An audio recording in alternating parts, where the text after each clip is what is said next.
ओम नमो भगवते वासुदेवाय। भगवते देवाय। ओम नमो भगवते वासुदेवाय। ओम नमो भगवते वासुदेवाय। तो मैं आज आपको भागवतम के 11वें स्कंद के 10वें अध्याय का 6वां श्लोक पढ़कर सुनाना चाहता हूँ। इस श्लोक में भगवान श्री कृष्ण उद्धव को उपदेश दे रहे हैं कि शिष्य की क्या जिम्मेदारी होनी चाहिए। आज ये जो कार्यक्रम किया जा रहा है इसमें गुरु को आदर दिया जा रहा है। और जैसे मक्खन लाल प्रभु कह रहे थे, कोई बाहर का व्यक्ति अगर इस उत्सव को देखे तो कह सकता है, सोच सकता है ये तो बहुत ज़्यादा आदर दे रहे हैं और इतने ही धूमधाम से उत्सव क्यों मना रहे हैं। प्रभुपाद जी ने समझाया है इस विषय पर कि व्यास पर जो उत्सव इसलिए मनाया जाता है क्योंकि गुरु व्यासदेव जी के प्रतिनिधि के रूप में व्यासदेव का संदेश दे रहा है। और गुरु के क्या गुण होने चाहिए इस विषय में रूप गोस्वामी जी कहते हैं, वाचो वेगम मनस क्रोध वेगम जीव वेगम उदारपस वेगम कि गुरु को मन और बुद्धि पर वश होना चाहिए और उसे गुरु परंपरा द्वारा शिक्षा ग्रहण करनी चाहिए और उसका आचरण शास्त्रों पर आधारित होना चाहिए। तो हमारे इस्कॉन संस्था में अनेक गुरु अनेक भक्त ये गुरु की सेवा का पालन कर रहे हैं। ये एक सेवा है क्योंकि परंपरा को आगे बढ़ाने के लिए गुरु का होना भी आवश्यक है। कई बार कभी कभी कोई दुर्घटना भी बीत जाती है। इसका ये मतलब नहीं कि जो परंपरा का रिवाज है या सिस्टम है उसको बदला जाए। और इस्कॉन संस्था में बड़े कड़क नियम हैं, जैसे आप जानते हो दीक्षा के कड़क नियम हैं, गुरु की जिम्मेदारी उठाने के कड़क नियम हैं, संन्यास ग्रहण करने के बड़े कड़क नियम हैं। क्योंकि प्रभुपाद जी की इच्छा थी कि हम सब शुद्ध भक्त बने और शुद्ध भक्त बनने के लिए हमें कुछ न कुछ त्यागना पड़ेगा। तो ये श्लोक भगवान कृष्ण उद्धव जी से सबको समझा रहे हैं और ये श्लोक इस प्रकार से है। मैं अंग्रेजी में भी पढ़ूंगा और फिर जीता मीता प्रभु हिंदी में अनुवाद पढ़ेंगे। अमानी अमत सरो दक्षो निर्ममो दीर्घ सौर्दा अश्वत्वारो रथा जिज्ञासो अनास्युसे अमोघवा। The servant or disciple of the spiritual master should be free from false prestige, never considering himself to be the doer. He should be active and never lazy, and should give up all sense of proprietorship over the objects of the senses, including his wife, children, home, and society. He should be endowed with feelings of loving friendship towards the spiritual master and should never become deviated or bewildered. The servant or disciple should always desire advancement in spiritual understanding, should not envy anyone, and should always avoid useless conversations. बड़ा अच्छा श्लोक है ना। अनुवाद हिंदी में गुरु के, मैं English में इसलिए थोड़ा बीच बीच में बोल रहा हूँ क्योंकि इंटरनेट द्वारा कई भक्त विदेशों में सुन रहे हैं ये प्रोग्राम जो केवल अंग्रेजी भाषा समझते हैं। गुरु के सेवक अथवा शिष्य को झूठी प्रतिष्ठा से मुक्त होना चाहिए और अपने को कभी भी कर्ता नहीं मानना चाहिए। उसे सदैव सक्रिय होना चाहिए और कभी भी आलसी नहीं होना चाहिए। उसे समस्त इंद्रिय विषयों के ऊपर स्वामित्व के भाव को त्याग देना चाहिए, जिसमें उसकी पत्नी, बच्चे, घर तथा समाज सम्मिलित होते हैं। उसे अपने गुरु के प्रति प्रेम पूर्ण मैत्री की भावना से युक्त होना चाहिए और उसे कभी भी ना तो पथ भ्रष्ट होना चाहिए ना मोहग्रस्त। सेवक या शिष्य को सदैव आध्यात्मिक ज्ञान में आगे बढ़ने की इच्छा से युक्त होना चाहिए किसी से ईर्ष्या नहीं करनी चाहिए और व्यर्थ की बातचीत से बचना चाहिए। तो यहाँ भगवान उपदेश दे रहे हैं कि शिष्य की क्या जिम्मेदारी होनी चाहिए। भक्ति रस अमृता सिंधु में रूप गोस्वामी जी उपदेश देते हैं कि आध्यात्मिक परिवर्तन के लिए सबसे पहले हमें गुरु की शरण लेनी चाहिए, फिर सेवा करनी चाहिए, आगे दीक्षा लेनी चाहिए, आगे ये पूछना चाहिए क्या हम त्याग सकते हैं भक्ति में आगे बढ़ने के लिए, ये भाव होना चाहिए। और चैतन्य महाप्रभु ने बड़ा सुंदर उदाहरण दिया है चैतन्य चरितमृत में। एक समय प्रकाशानंद सरस्वती और मायावादी सन्यासी ने पूछा महाप्रभु से कि आप इतने प्रसिद्ध संस्कृत के विद्वान हो, तो संस्कृत द्वारा वेदांत सूत्र का अध्ययन करने के बजाय अब पागलों जैसे नाच रहे हो, गा रहे हो, क्यों?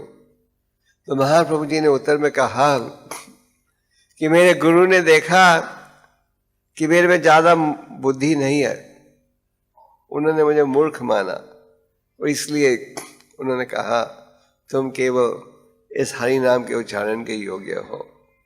तो महाप्रभु ने अपने आचरण द्वारा ये उदाहरण दिया जिसका हम सबको लाभ उठाना चाहिए। बेशक बाहर जा सकते हैं, महाप्रभु ने ये उदाहरण दिया कि किस प्रकार का व्यवहार शिष्य का होना चाहिए। तो आज के इस श्लोक में क्या कह रहे हैं? गुरु के सेवक अथवा शिष्य को झूठी प्रतिष्ठा से मुक्त होना चाहिए। तो भौतिक संसार में हम सब झूठी प्रतिष्ठा के पीछे हैं। हम सबको चाहिए आदर, और यहाँ कहा जा रहा है कि हमें झूठी प्रतिष्ठा से बचना चाहिए। कई बार हम सेवा करते हैं तो ये उम्मीद रखते हैं कि इसके बदले में हमें ये प्रतिष्ठा प्राप्त होनी चाहिए, ये सम्मान मिलना चाहिए। चैतन्य महाप्रभु जी ने हमें उपदेश दिया है कि अगर आप सदा हरि के नाम का उच्चारण करना चाहते हो तो अमानीना मना देना, दूसरे को आदर दो, ये उम्मीद रखे बिना कि तुम्हें भी आदर मिलना चाहिए। तो इस भावना से महाप्रभु ने कहा अगर आप इस भावना से चलोगे तो सदा आप हरि के नाम का उच्चारण कर सकोगे। तो ये सोचना कि मैं हूं करता, आगे क्या कह रहे हैं भगवान कि कभी ये नहीं सोचना कि आप करता हो। प्रभुपाद जी ने जो कार्य किया शायद इतिहास में कोई कर पाएगा। थोड़े समय में ही प्रभुपाद जी ने लगभग 100 ग्रंथों का अनुवाद किया अंग्रेजी भाषा में, विश्व के कोने कोने में केंद्र खोले और एक ऐसी योजना बनाई जिसका परिणाम आप आज भी देख रहे हो। प्रभुपाद जी को अप्रकट होते हुए लगभग 30 साल 31 साल हो गए हैं। समय इतनी तेजी के साथ बीतता है। 1977 नवंबर में प्रभुपाद जी अप्रकट हुए थे। और अक्सर आप देखते हो विश्व में कि जब संस्थापक आचार्य अप्रकट होता है संस्था टूट जाती है, संस्था के कई दल बन जाते हैं। जब प्रभुपाद जी अप्रकट हुए थे तो इस्कॉन के लगभग 150 मंदिर थे उस समय, और उस समय प्रभुपाद की भाषा ग्रंथ लगभग 20 भाषा में प्रकाशित हुए थे।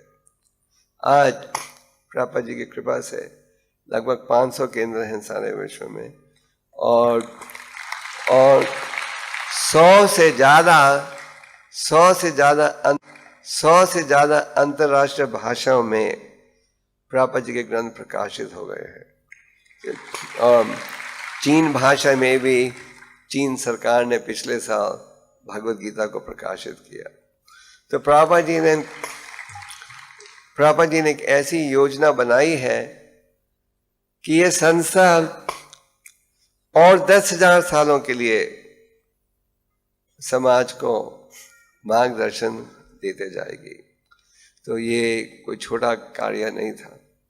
प्रभुपाद जी ने इस विषय पर बोल दिया, प्योरिटी इज द फोर्स, कि पवित्रता बहुत आवश्यक है।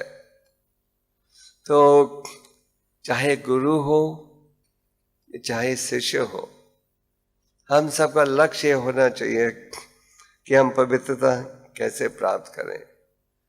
हमने ये नहीं देखना कौन ज्यादा मधुर कंठ से गाता है, कौन ज्यादा मधुर कंठ से प्रवचन देकर लोगों को प्रभावित करता है। हमें ये देखना है कि हम पवित्रता प्राप्त करने के लिए क्या कर रहे हैं, और अंत में विजय होगी केवल पवित्रता की।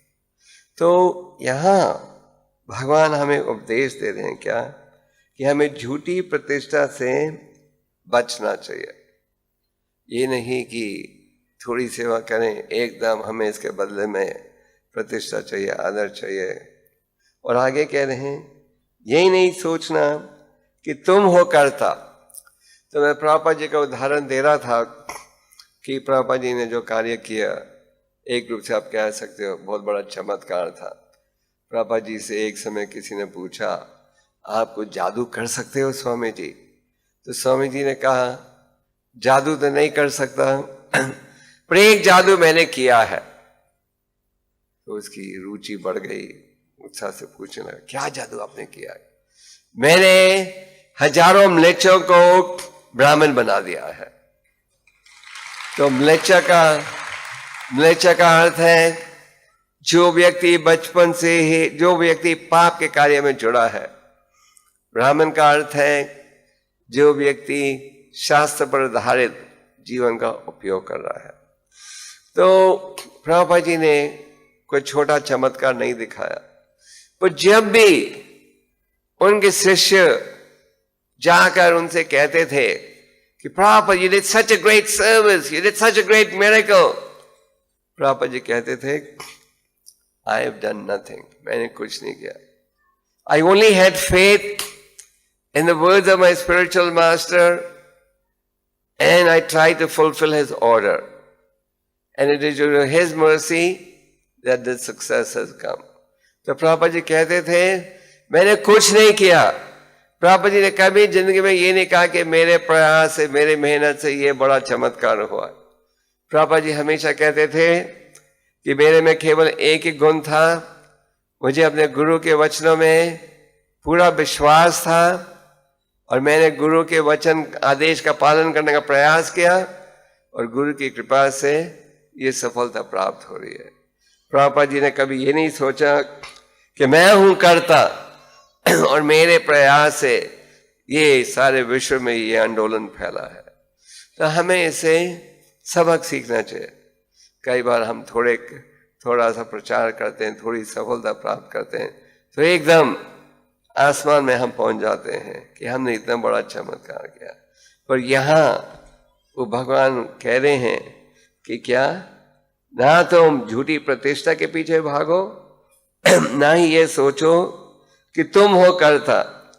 कि जैसे आप सोचने लगोगे कि क्या तुम है कर्ता, कि आपके प्रयास से ये सफलता प्राप्त हुई है, आप देखोगे समय के साथ वो जो आध्यात्मिक शक्ति जो थोड़ी है भी, वो फिसल जाएगी। क्योंकि भगवान प्रसन्न होते हैं किससे? निम्रता के द्वारा। तो यहाँ भगवान कह रहे हैं, झूठी प्रतिष्ठा से बचो और अपने आप को कर्ता भी मत समझो। आगे क्या कहते हैं? उसे सदा सक्रिय होना चाहिए और कभी भी आलसी नहीं होना चाहिए। भक्त को 24 घंटे सेवा में रहना चाहिए। हमारा भाव रहना चाहिए कि अगर एक पल का भी दुरुपयोग करोगे तो सारे विश्व के धन से उसे वापस प्राप्त नहीं कर सकोगे। तो हमारा निरंतर भाव रहना चाहिए कि हम भगवान की सेवा में जुड़े रहें। खाओ तो उतना खाओ जितना कि आवश्यक है, विश्राम करो पर उतना करो जितना कि आवश्यक है। और अगर भौतिक वातावरण में हो, जैसे कि आप दफ्तर में नौकरी कर रहे हो, बिजनेस कर रहे हो वगैरह, पढ़ाई कर रहे हो, तो उस वातावरण में भी उतनी चर्चा करो जितना कि आवश्यक हो, और समय लगाओ भगवान की सेवा में। भगवान की सेवा का क्या है साधन? सबसे उत्तम सेवा जो हम निभा सकते हैं वो है भगवान के दिव्य नामों का उच्चारण। कई बार भक्त आकर पूछते हैं हमें कोई सेवा दीजिए, तो हम कहते हैं कि सबसे आवश्यक सेवा है कि आप अपना 16 माला का जाप करो और अच्छी तरह करो। एकादशी और शुभ दिनों पर हो सके तो 25 माला का जाप करो। ये है हम भक्तों के लिए सबसे महत्वपूर्ण सेवा। तो यहाँ भगवान उद्धव जी से कह रहे हैं कि उसको सदा सेवा में जुड़े रहना चाहिए और कभी भी आलसी नहीं होना चाहिए। चाहे आप फुल टाइम भक्त हो, ब्रह्मचारी या सन्यासी, चाहे आप गृहस्थ भक्त हो। जैसे इस सभा में अनेक ब्रह्मचारी उपस्थित हैं और कई उपस्थित हैं जो विद्यार्थी हैं, जो धंधा करते हैं, व्यापार करते हैं, घर की देखभाल करते हैं। तो भगवान की सेवा में हमें आलसी नहीं रहना चाहिए। हमें ये सोचते रहना चाहिए समय भगवान का प्रतिनिधि है। भगवान गीता में कहते हैं time I am the destroyer of everything. समय जो है मैं समय हूं, और समय जो है हर चीज को नष्ट कर देता है। तो हमें सदा व्यस्त रहना चाहिए। इस समय हम एक युद्ध के मैदान में हैं। युद्ध हो रहा है किसके साथ? माया के साथ। जैसे युद्ध के मैदान में हर सेनापति को बिल्कुल तैयार रहना पड़ता है कि नहीं? वो विश्राम नहीं कर सकता, कोई बेकार की बातें नहीं कर सकता, किसी समय भी दुश्मन की गोली उसे लग सकती है। तो इसी प्रकार हमारा शत्रु है माया। माया सदा प्रयास कर रही है आपको प्रभावित करने के लिए, आकर्षित करने के लिए, और आपको इसलिए युद्ध के मैदान में बिल्कुल तैयार रहना चाहिए, सावधान रहना चाहिए, निरंतर भगवान की सेवा में जुड़े रहना चाहिए। तो आलसी होना भी ठीक नहीं है। आलसी होना मतलब कि आवश्यकता से अधिक विश्राम करना, आवश्यकता से अधिक भोजन खाना इत्यादि। तो अगर आप आलसी नहीं रहोगे, you'll be on your toes, सदा तैयार रहोगे सेवा करने के लिए, तो इस प्रकार आप अपने आप को माया से भी बचा सकोगे। जैसे कि चैतन्य चरितमृत में कहा गया है, कृष्ण सूर्य सम माया है अंधिकारा, यहाँ कृष्ण ताई नहीं माया अधिकारा। जहाँ कृष्ण है वहां माया का प्रभाव नहीं रहेगा। जिस प्रकार जहाँ सूर्य है वहां अंधेरापन प्राप्त नहीं होता। तो अगर आप भगवान की सेवा में लगे हो, जाप कर रहे हो, सेवा कर रहे हो, तो आपको तो माया आपको किसी रूप से भी प्रभावित नहीं कर सकेगी। तो आगे वो क्या कहते हैं भगवान? उसे समस्त इंद्रिय विषयों के ऊपर के भाव से त्याग देना चाहिए। मतलब कि भक्त को सदा ये सोचना चाहिए, अगर संपत्ति भी है, धन भी है, कि इसका स्वामी कौन है, असली मालिक कौन है? परम भगवान। मान लो भक्त गृहस्थ आश्रम में है, पत्नी है, बच्चे हैं, घर है इत्यादि, तो किस प्रकार का व्यवहार होना चाहिए? ये व्यवहार होना चाहिए, ये भाव होना चाहिए कि हम पूरे खानदान ने भगवान के धाम लौटना है। गृहस्थ आश्रम का अर्थ है वो स्थिति जिसमें पति पत्नी एक साथ रहते हैं, पर उनका भाव है भगवत प्राप्ति। और अगर बच्चे हैं, औलाद है, तो उनको भी माता पिता ये चाहते हैं ये दिव्य ज्ञान दें जिसके द्वारा उनका उद्धार हो। जैसे कि भगवान ऋषभ भागवतम के 5वें स्कंद में व्यक्ति को माता नहीं बनना चाहिए, पिता नहीं बनना चाहिए, गुरु नहीं बनना चाहिए, जब तक वो अपने औलाद को, शिष्य को, विद्यार्थी को भगवान के धाम वापस नहीं भेज सके। तो यहाँ ये कह रहा है, ये भगवान कह रहे हैं कि हमें ये नहीं सोचना चाहिए हमारी संपत्ति है, हमारा धन है, बल्कि अगर भगवान आपको संपत्ति दे, सुविधा दे, तो आपको यही सोचना चाहिए कि भगवान ने ये सुविधा मुझे दी है, मुझे इसका उपयोग करने दो। किस लिए? भगवान की सेवा में। आगे, उसे अपने गुरु के प्रति प्रेम पूर्ण में मैत्री की भावना से मुक्त होना चाहिए। तो गुरु के प्रति भगवान क्या कह रहे हैं? मैत्री भाव, मित्रता का भाव होना चाहिए शिष्य का। कई बार शिष्य में यह विचार आता है, अभी तो मैंने गुरु से सब कुछ सीख लिया, अब आदर देने की क्या आवश्यकता है? चैतन्य महाप्रभु जी स्वयं भगवान है, और जैसे हमने आपको उदाहरण में कहा था, उन्हें ये बताया किस प्रकार का व्यवहार भक्त का होना चाहिए। तो यहाँ यह भगवान कह रहे हैं गुरु के प्रति मैत्री भाव होना चाहिए।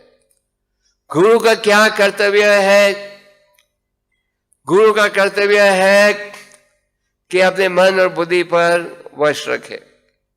दूसरा, गुरु परंपरा के द्वारा आगे आदेश दे, जैसे कि जो उपदेश भी आपको दिया जा रहा है मेरे द्वारा या इस्कॉन के किसी और गुरु के द्वारा, वो है निर्भर प्रभुपाद जी के ग्रंथों पर, प्रभुपाद जी की शिक्षा के अनुसार।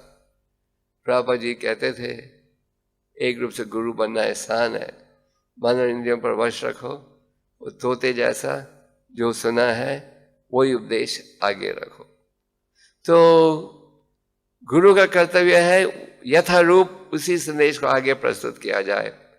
जैसे प्रभुपाद जी ने हमें वही उपदेश दिया जो कि उन्होंने स्वीकार किया था, प्राप्त किया था भक्ति सिद्धांत जी के माध्यम के द्वारा।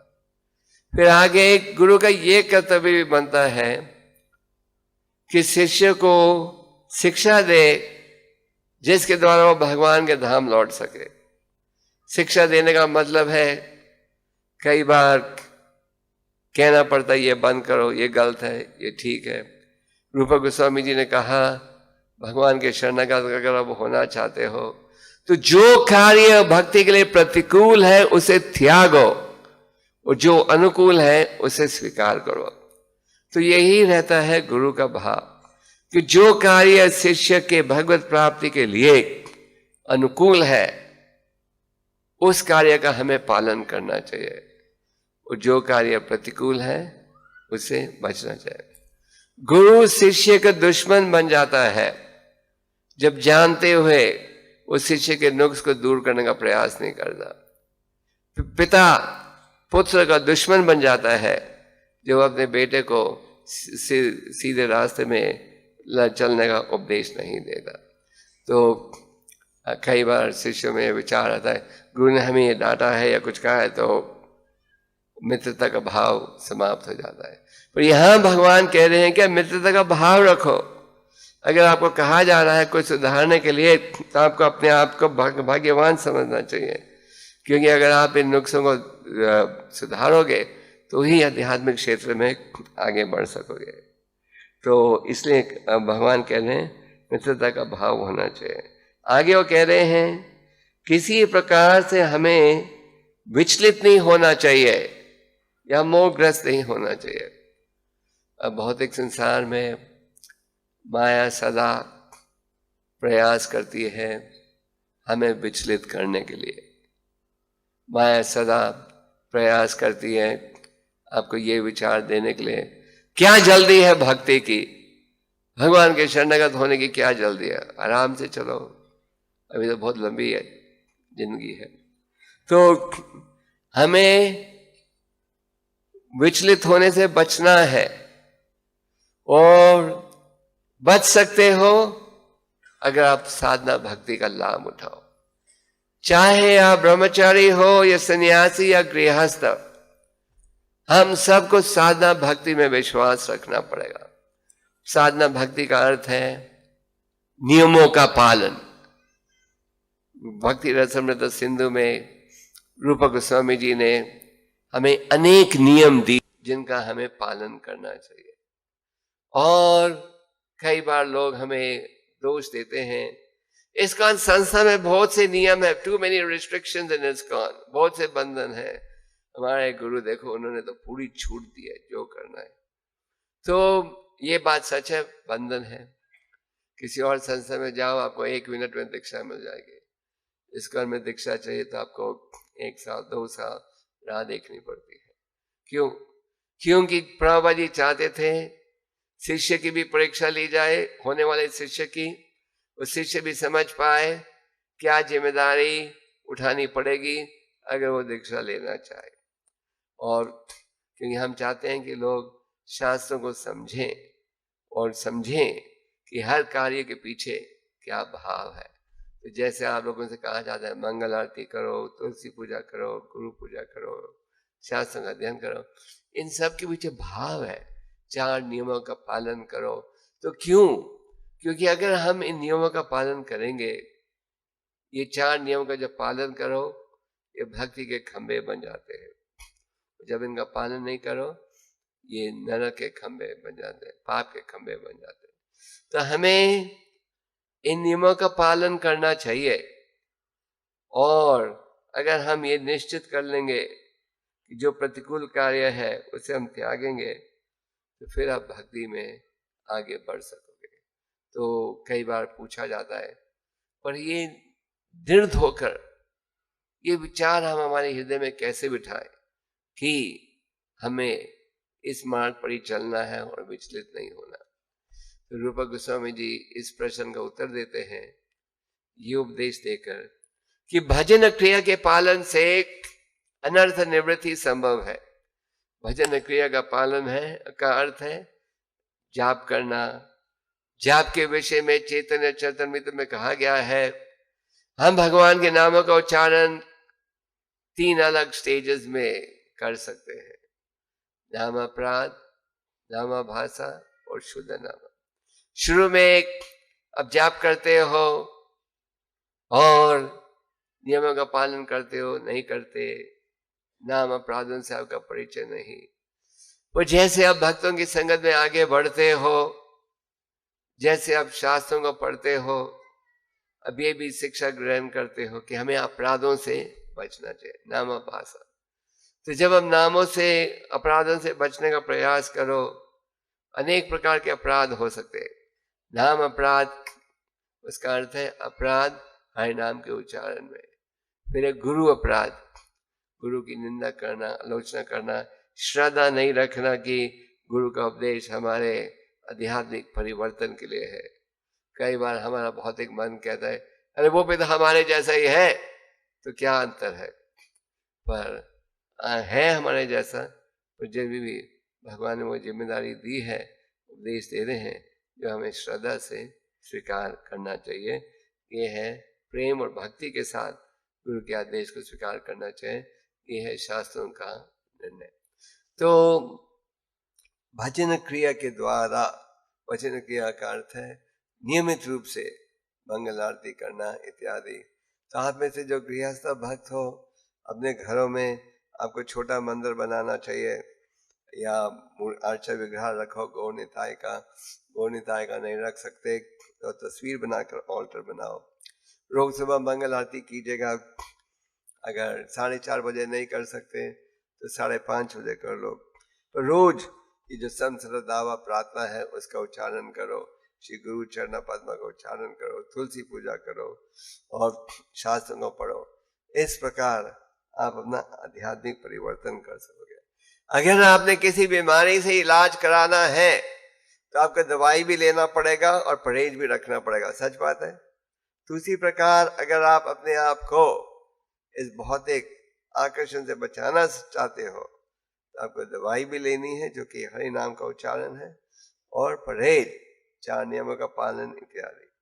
तो यहाँ भगवान कह रहे हैं कि शिष्य का सदा ये भाव होना चाहिए कि मैं भक्ति में आगे बढ़ूं और उसे किसी प्रकार की प्रजल्पा से भी बचना चाहिए।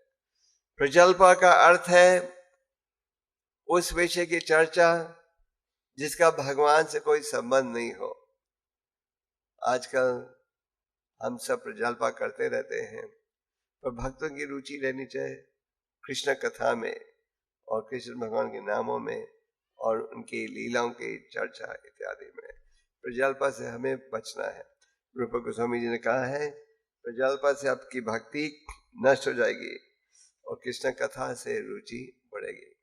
तो भगवान इस श्लोक में उपदेश दे रहे हैं कि शिष्य की क्या जिम्मेदारी होनी चाहिए, शिष्य का किस प्रकार का व्यवहार होना चाहिए।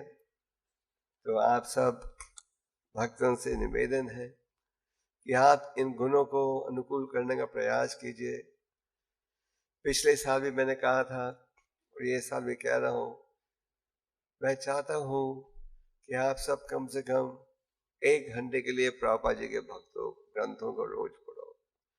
इन ग्रंथों में पूरी शक्ति है और इन ग्रंथों में महान आचार्यों की व्याख्या है, प्रभुपाद जी की व्याख्या है, भगवान की वाणी है। तो अगर आप इन ग्रंथों को पढ़ोगे तो इन ग्रंथों को पढ़ने से आपकी आध्यात्मिक बुद्धि तेज होगी और तेज होएगी आध्यात्मिक बुद्धि तो बड़ी सरलता के साथ माया का विरोध कर सकोगे। आज हमारी सबसे बड़ी समस्या क्या है कि माया सदा प्रयास कर रही है, प्रभु माया सदा प्रयास कर रही है क्या हमें विचलित करने के लिए। अगर आप माया से बचना चाहते हो तो यही उपाय। और अगर आप ध्यान पूर्वक जाप करोगे, कई बार भक्त पूछते हैं ध्यान पूर्वक जाप का क्या मतलब। ध्यान पूर्वक जाप का मतलब है जब आप 16 माला करने बैठते हो तो आप ये निर्णय कर लो 16 माला के अलावा और मैंने कुछ नहीं करना। ये नहीं कि 16 माला जाप भी कर रहे हो, साथ में फोन में भी बात कर रहे हो, मोटर चला रहे हो, स्कूटर चला रहे हो, 10 और काम कर रहे हो। आप कर सकते हो ये दूसरे काम, और उस जाप को 16 माला के कोटा में नहीं गिनना। और जितने ध्यान से आप माला का जाप करोगे, शास्त्र पढ़ोगे, उतनी ही तेजी के साथ भक्ति में आगे बढ़ोगे। और आज इस्कॉन के भक्तों द्वारा अनेक भक्ति वृक्ष नामाहत के कार्यक्रम बढ़ते जा रहे हैं। तो इनमें भी भाग्य लोग, इनमें भी सहयोग दो। हो सके तो अपने घरों में ये कार्यक्रम रखो। और पिछले कई सालों से हमने देखा है कि हमारे जो गृहस्थ भक्त हैं जो घर में रहते हैं उनमें ऐसी सेवा भावना है कि वो लोग ग्रंथ के वितरण में भी सहयोग देते हैं, मंदिर आकर सेवा करना चाहते हैं। सेवा कीजिए। आखिर जब हम हरि नाम का उच्चारण करते हैं उसके द्वारा भगवान से क्या प्रार्थना कर रहे हैं, हमें सेवा दीजिए, सेवा दीजिए, सेवा दीजिए। और जब सेवा का मौका मिले तो उसका हमें लाभ उठाना चाहिए। तो आप सब इस शिक्षा का पालन कीजिए। वैसे एक और लेक्चर मैं दूंगा शाम के प्रवचन में। इस समय का जरा अभाव है क्योंकि 3 बजे तक यहाँ शायद कार्यक्रम समाप्त करना है। तो आप सब इसका पालन करोगे जो संदेश दिया है, करोगे? मैं सोच रहा था आपको कोई ऐसा संदेश दें जो कि आप सबको सहयोग दे। तो यहाँ भगवान ये कह रहे हैं कि शिष्य की क्या जिम्मेदारी होनी चाहिए। तो ये है आपकी जिम्मेदारी परम भगवान के आदेश के अनुसार। तो पालन करोगे? पक्का? कौन कौन करोगे? अगर आप इसका पालन करोगे तो मैं सोचूंगा ये साल की व्यास पूजा उत्सव सफल हुई। और अगर आप पालन नहीं करोगे, केवल हार दे दोगे या थोड़ी दक्षिणा दे दोगे, तो मैं सोचूंगा और इस श्लोक का पालन नहीं करोगे, व्यास पूजा असफल रही। तो इसका पालन कीजिएगा और इस प्रकार आप भक्ति में आगे बढ़ सकोगे। हरे कृष्ण।